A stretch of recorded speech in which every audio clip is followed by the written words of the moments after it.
Perg raised his optical sensor array on his third, most precise, set of arms, perfectly framing the beautiful golden-flecked sinistral spiring hull of a Bodegun Fredder ship, as it was gently handled by 3 tug drones that nudged it away from the eccentrically curving girders of Gantry 3, a Perg station's interstellar berth subsection, or IBS. The 6 gantries and 24 berths of the IBS were all abuzz with freighters, merchant tanks, liners, and express ships from the many peoples of the interstellar community. Every species seems to find Bretorkak a perfect stop off and transshipment hub on the long haul from the galactic central systems to the various farther-flung population systems and resource collection sectors in the outlying spiral arms. The nitrogen and helium-filled transit tunnel behind Perg was a cacophonous two-way procession of zero-G freight movers and passenger pods transporting beings of dozens of species who weren't career spacers like him. The freight and people were being hauled from the ships to the accommodations or warehouses where they would wait for their connecting freighters and liners, or for the odd high-credit trip on an express ship like the Bodegun Fredder he'd just optically captured. The IBS was the whole reason he was here on his off-shift time.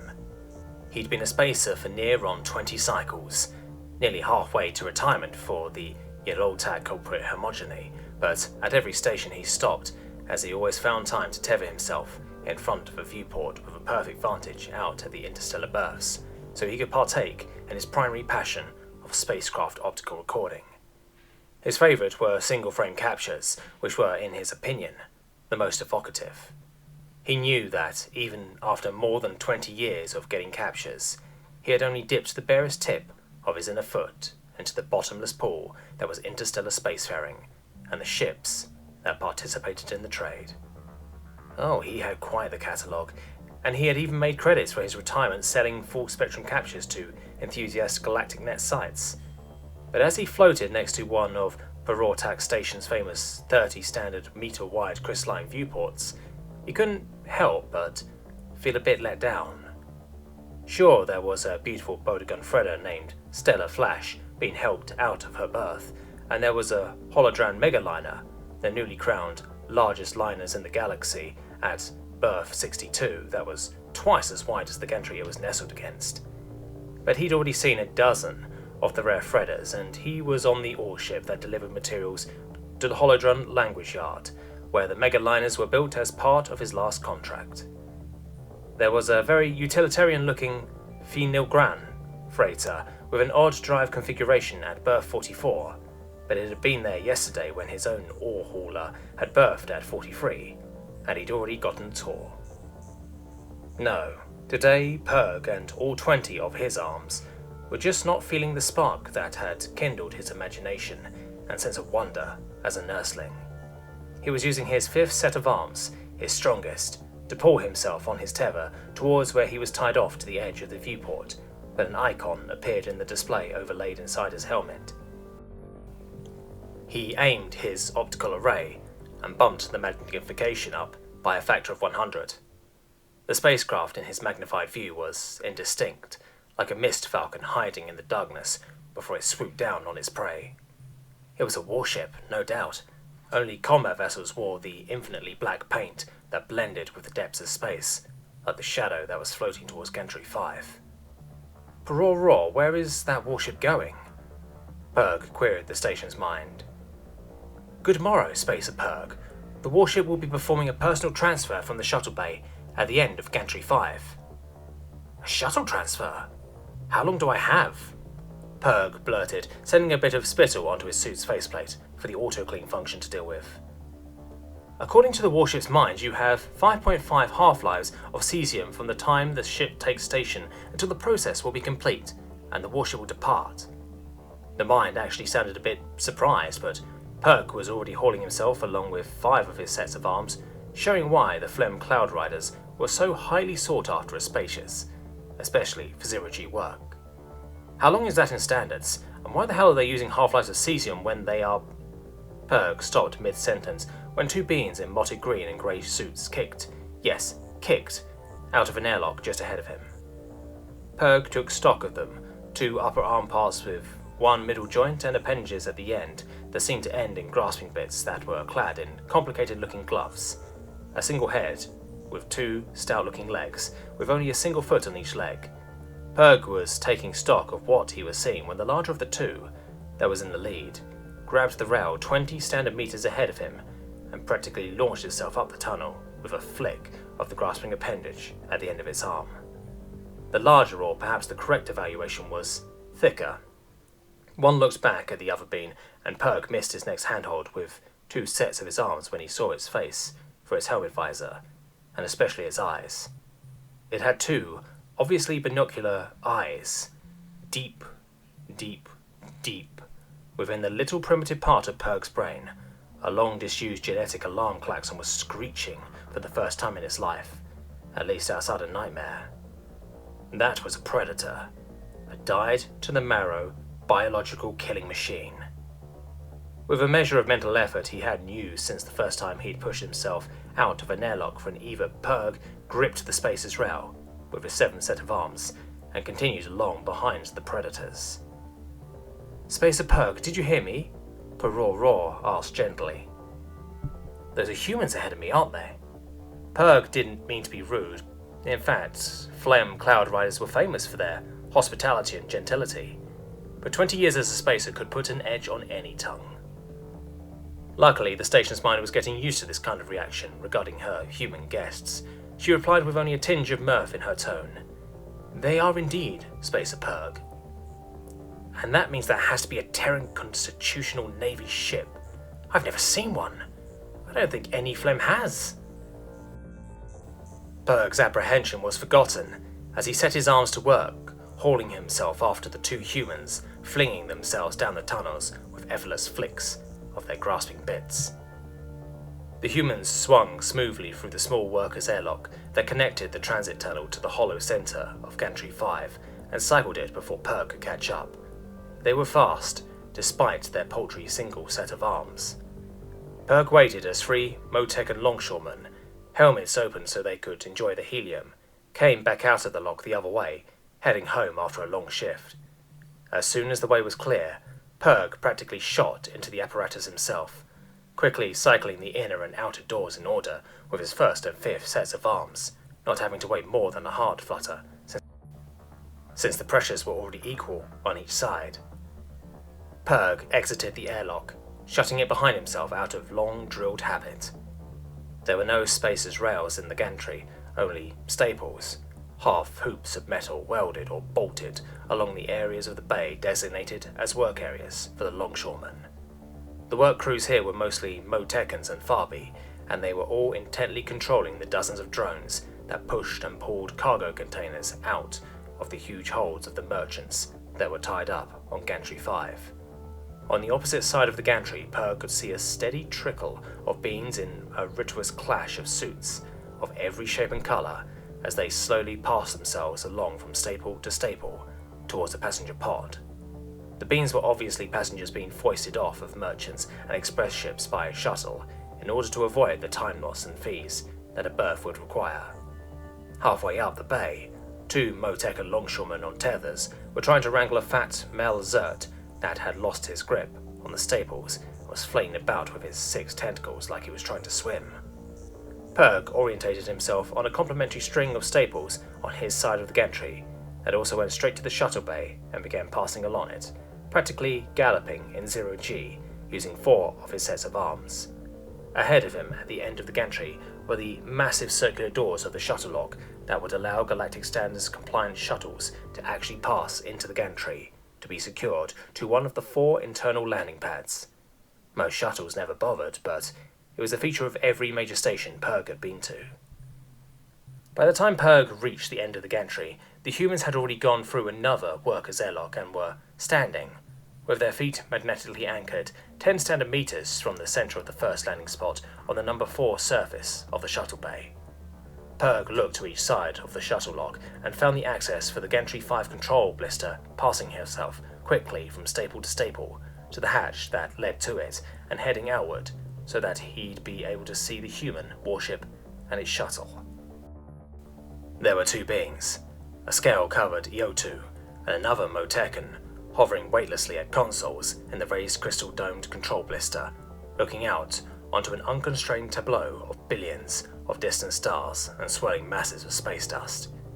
The IO2 was obviously giving instructions to the formless swarm of shuttles coming and going from the bay, and the Motecan was looking bored since they were probably in control of the berths for the interstellar ships and didn't have any work at the moment.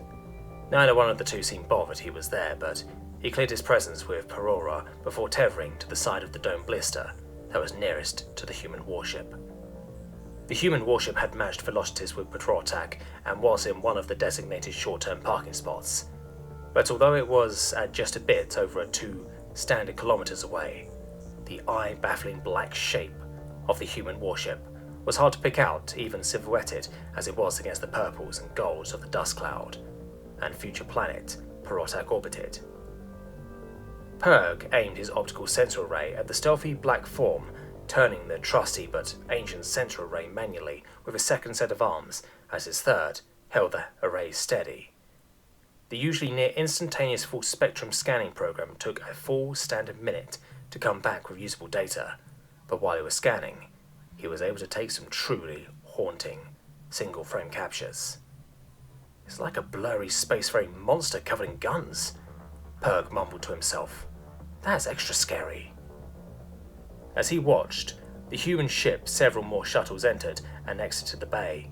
There was a Bodegan fleet leaving, gorgeous spiraling lines that were just like the freighters it was bound for, probably with a last-minute high-credit passenger. There was a Holodron Super Skrull.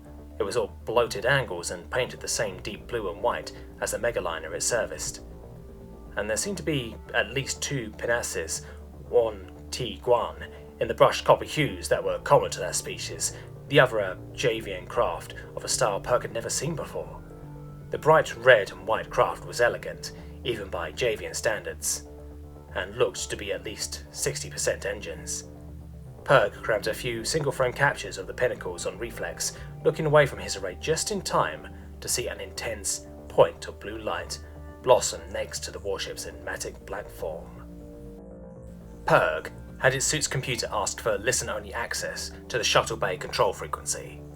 With a quiet chime, his helmet speaker began piping in the chatter. "Flash Melody, this is Gantry 5. You are clear of Gantry 5 control to 240 by 000 by 010, outbound at minimum acceleration. Meet Perotak departure on channel Zeta. Farewell." Flash Melody copies 240 by 010 at minimum push, shifting to Zeta. Flash Melody out. Gorgor, this is Gantry 5 on channel Beta 16. Report. Over.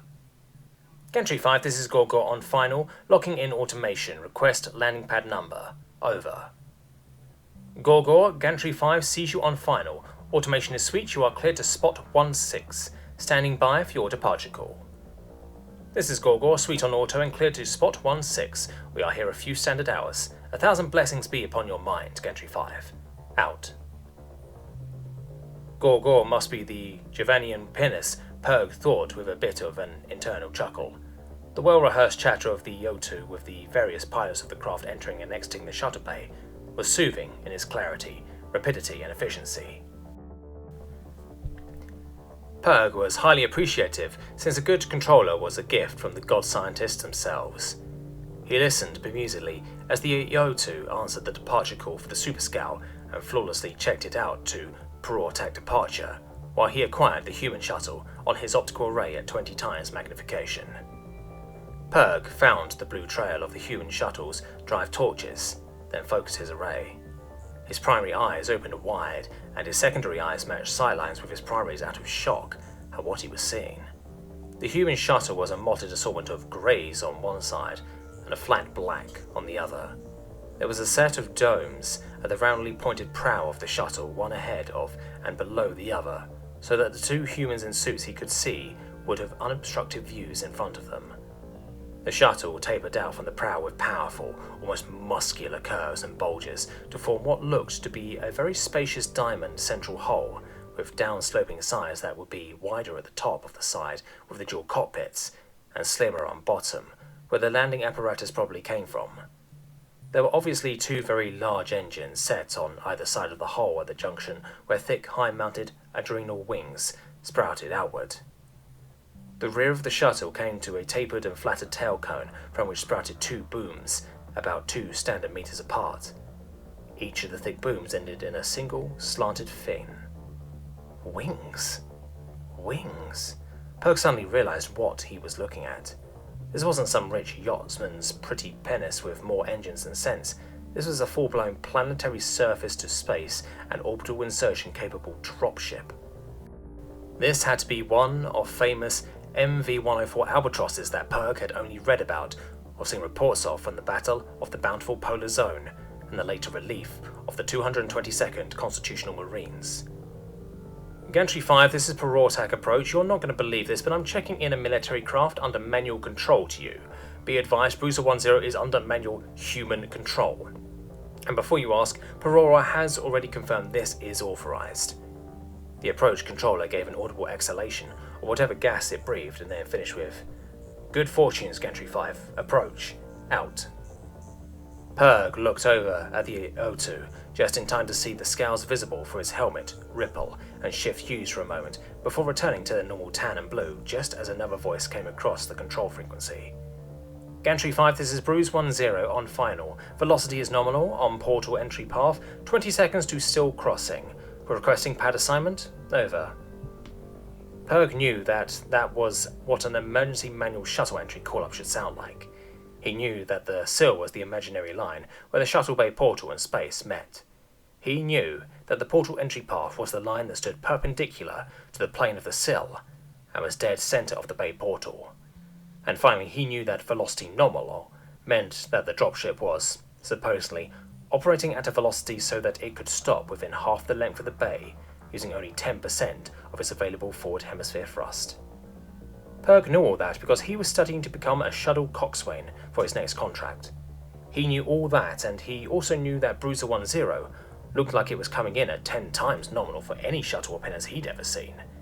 It had steadied on final like a magnet, had pulled it onto a track, and it was big enough that he was afraid they'd need to grease the sides of the bay portal to get it through. What in the night blasphemous was that pilot thinking? Bruiser 10, this is Gantry 5. Confirm velocity is nominal. I have you at 3 times the highest relative velocity we've ever had come into the bay. Over. Gantry 5, Bruiser 10, velocity is nominal. Perora even checked my math. Requesting pad assignment and clearance for immediate departure. We don't want to block the bay. I know we're probably bigger than you're used to. Over. The tone in the human's voice was all coolness and confidence. It was a mild, almost deep, melodic sound that his suit had no problem translating, and it oozed pilot in a way that made Perg envious to the tips of his 20 arms. Bruiser 10, Gantry 5 sees you on final approaches nominal. You have Green Bay and are cleared to spot 4-1. You are authorized for immediate departure, 5 standard minute turn in the bay. Over. Perg had his optical array focused directly on the cockpit bulges of the dropship now, and he could see the 2 humans as if they were in the dome blister with him. The forward human was scanning in every direction. Their helmet visor was an impenetrable black, and they only paused in their scanning to assess whatever they saw for a moment before moving on. The forward human seat would rotate and swivel to try and align with wherever the black-visored human cast its gaze, which was fascinating. Perg also noticed that as the forward human scanned a set of 4 squashed domes, either surface of the joint of each wing followed like predatory mechanical eyes. Those could only be sensor arrays or weapons emitters. Perg felt a tingle go down both his spines. The other human must be the one controlling the dropship. Their grasping appendages were pressed together in front of them and held flush with their torso. Whatever controls the human was using to manually fly, it didn't use its primary manipulators. The second human had a clear helmet visor, but was watching a set of dark eye coverings that made it so their haunting eyes weren't visible. As Perg watched, the human's mouth moved. Bruiser 10 copies Green Bay and cleared to spot 4-1 for a 5 standard minute turn in the bay. We won't even need half that. Stand by for departure call, Gantry 5. Perg lost sight of the dropship as it was blocked by the end of Gantry 5 and quickly untethered and scrambled back into the center section of the gantry to find a viewport with a clear line of sight to spot 4-1 in the shuttle bay. Luckily, with his 18 unencumbered arms and decades of experience in microgravity, he was able to get to the appropriate viewport in time to see the streamlined purposeful prow of Bruiser 10 cross the sill of the bay portal. The big dropship was slipping through the rectangular slot of the bay portal with its underside orientated towards the number 4 surface of the bay, and with barely enough room on each side for her being Perg's size in a suit to fit on either side. "Oh no, too fast, Perg said to basically no one, as his secondary eye squinted in preparation for a disaster. Despite his growing apprehension, Perg couldn't help but admire the rugged beauty of the craft he was certain was about to smack into the outer door of the shuttle lock at his end of the bay. The green line of the shuttle bay's scan-in, scan-out array was playing over each side of the ship, checking it for adhered explosive devices or unauthorized biologics like the hard vacuum space slugs from Del Kra. The half-meter wide line of green light emphasized the many curves and bulges of the drop ship, showing where the doors for its weapon systems were, and twinkling off the dozens of sensors and central arrays that dotted the grey and black skin of the purposeful hulk of human design. Perg had his central array pressed to the viewpoint, taking a full-spectrum 1/200 frame a second capture. It was going to kill his batteries and memory, but he didn't care. A video of a shuttle bay wreck involving a human dropship would surely go viral. Although the thought of the beautiful craft in front of him being damaged did cause half his sets of shoulders to droop. Bruiser 10 exited the bay portal safely, still going entirely too fast, and the bright work lights of the bay interior finally illuminated it well for the first time. The mottled grey paint on the upper surfaces of the hull shifted slightly, changing hue and moving splotches around before the entire upper hull changed to a deep slate grey. That was a fair but less reflective approximation of the beaten and scuffed smooth gunmetals of the bay's inner surfaces. Perg noticed that there was an assortment of small and subdued red and yellow, or red and white chevrons, squares, and lines with bits of unreadable human text painted seemingly haphazardly all over the areas of the dropship he could see. That was indeed curious. Suddenly, jets of grey-blue gas or smoke shot soundlessly from small silver dots on the prow and at the ends of the tail booms that Perg hadn't originally registered. "What in the name of the god scientist's plentiful laboratory?" Perg blurted, again to basically no one. The humans' mighty dropships used reaction thrusters. That was impossible. No one with the power to crack the atom used those in space. That level of tech was for children's at-home chemical play kits and cooking appliances. Even with his growing sense of disbelief, Perg couldn't help but be impressed by what he was seeing. The purposeful form of Bruiser 10 had about 15 standard meters on each side now that it had passed through the relatively constrained bay portal. All of the activity in the bay had stopped. Dozens of beings were stuck in place, watching the grey and black shape speed past as it spewed gouts of grey-blue reactive mass. The grey-blue jets continued for another moment, pitching the prow of the dropship away from Perg so that it looked like the craft was going to try and land on the face of the shuttle lock. In doing so, it now nearly filled the entire space between side number 4 and side number 1 of the four-sided interior of the shuttle bay. Perg noticed even more subdued red, white, and yellow lines and scrawls of human text on the ship's deep black underside. The dropship continued its rotation, and another set of blue-grey jets appeared from opposite corners and surfaces of the prow, tail booms, and this time the wingtips, as well as causing the craft to begin rotating on its long axis. Perg caught a glimpse of what looked like a flaming winged creature painted in the red and orange of an oxygen-fed fire under the pilot's cockpit station. The winged creature was painted in profile, its two large wings spread wide, and its legs ending in sharp talons that were crushing some kind of black, formless, many-armed demon as it breathed blue fire from its open mouth.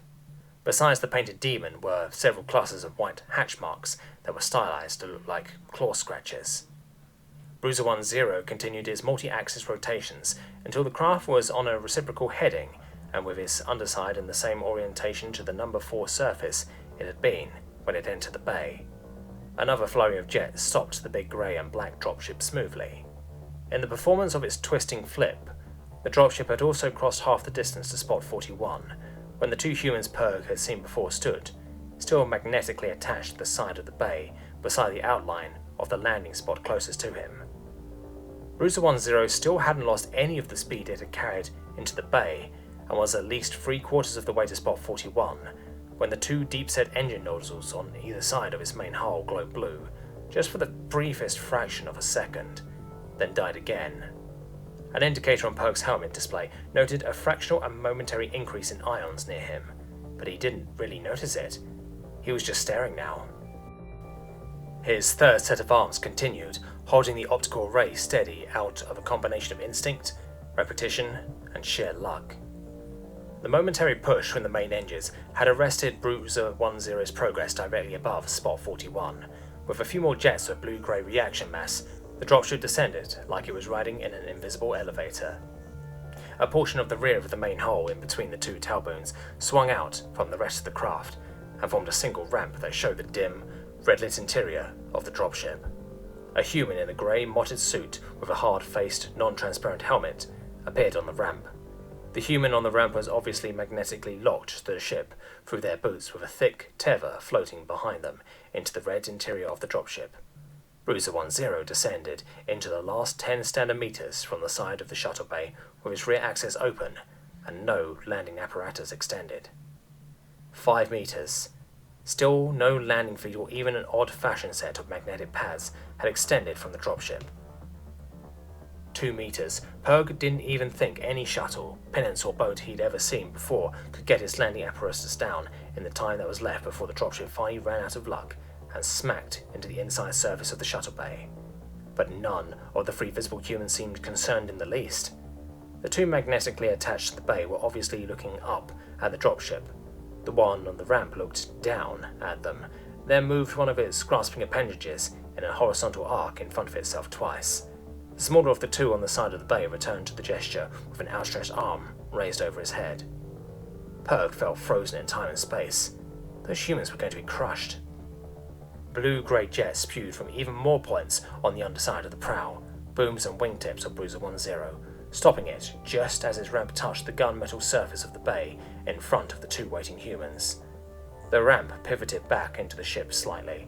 The smaller human unlocked a boot and stepped onto the ramp, reaching out to grasp the arm of the human on the ramp as they did so. 2 magnetic steps along the ramp, and the humans let go of each other so the human with the hard-face helmet could reach out to the remaining, thicker human as they unlocked their own boots and then stepped onto the ramp. The human with the hard-faced helmet reached one of its grasping appendages into a pocket on the side of its suit and stepped out of the dropship onto the side of the bay. It unlocked one mag boot, bending the other leg so that it was kneeling on one leg, then bent forward and slapped the side of the bay several times like it was rubbing something onto the metal with its graspers. The human stood again, pointed its completely opaque helmet at the viewport where Perg floated, and repeated the horizontal motion it had done before. Perg slowly returned the gesture as he'd seen the smaller human do it with 3 of half sets of his arms. The human turned, grabbed its tether, and stepped back onto the ramp of the dropship. Grey-blue jets erupted as soon as the tethered human's second boot was back on the ramp, pushing Bruiser 10 towards the center of the bay, as the dropship's 2 main engines glowed blue for another fleetingly brief moment. Gantry 5, this is Bruiser 10. We are complete with personnel recovery, on centerline and departing the bay. Velocity is nominal, waiting for direction at SIL exit. Over. Perg could hear the disbelief in the EO2's voice, while they replied as professionally as they could. Bruiser 10, Gantry 5, you are cleared to 000 by 135 by 013 upon SIL exit. Minimum thrust. Meet departure on channel Zeta. Farewell. Bruiser 10 copies 000 by 135 by 013 at minimum. Shifting to Zeta for departure. The human paused, then added in a voice that somehow sounded even cooler and more smug. By the way, Gantry, tag, you're it. Out. Perg heard what sounded like guttural breathing as the human signed off, but his suit translated it as the human sound for mirth or good humour. Bruiser 10 passed back out through the bay portal, and Perg watched as his engines flashed to blue life again before it vanished out of sight. It had been 2 standard minutes, but Perg felt like it had been an hour. He was stunned, nearly 20 standard years in space, and he'd never seen any being control a craft like that. Not even a drone could move the way that dropship had. What a sight. As he slowly came back to his senses, Perg saw a hint of colour that wasn't gunmetal at the spot where the 2 humans had been standing, and where the human in the hard-faced helmet had knelt and slapped the shuttle bay. He aimed his optical array and turned it again, increasing the magnification so that it was as if he was standing directly above whatever it was. It appeared to be some kind of adhesive-coloured resilient plastic, with a design that looked similar to the winged creature that had been painted on the prow of Bruiser 10, surrounded by several human symbols. "Perora, what am I looking at here on my optical center array?" Perg asked, his confusion carrying into his tone. "I am told by Susie, the mind of the good ship Valiant, that is called a sticker or decal." "What does the design mean, and what does it say?" "Oh, well, the marking at the top is the name of the ship, CNS Valiant. The design is a representation of a creature with many names in human myth, such as Firebird, Phoenix, Homer, or Bennu. The creature is seen as a symbol of indomitable will, and sometimes as a harbinger of doom and destruction. At the bottom it says, 'Tag, you're it. The 125th Assault Squadron was here.' I'm told this is a tradition among human warship and dropship crews that goes back thousands of standard years." "The human did all of that in manual control? They're absolutely mad." "I do not believe that any of the humans aboard that vessel were angered in any way, Spacer Perg," Perora replied dryly, but Perg didn't hear her. "Oh, praise the 7 senior god scientists, look at this recording. The Galactinet is going to love this stuff." Perg untethered to make for his ship so he could start editing. He was more excited than he was before his first boot out of his home gravity well, back on Phlegm. Humans. They do make an impression, Perora thought to herself.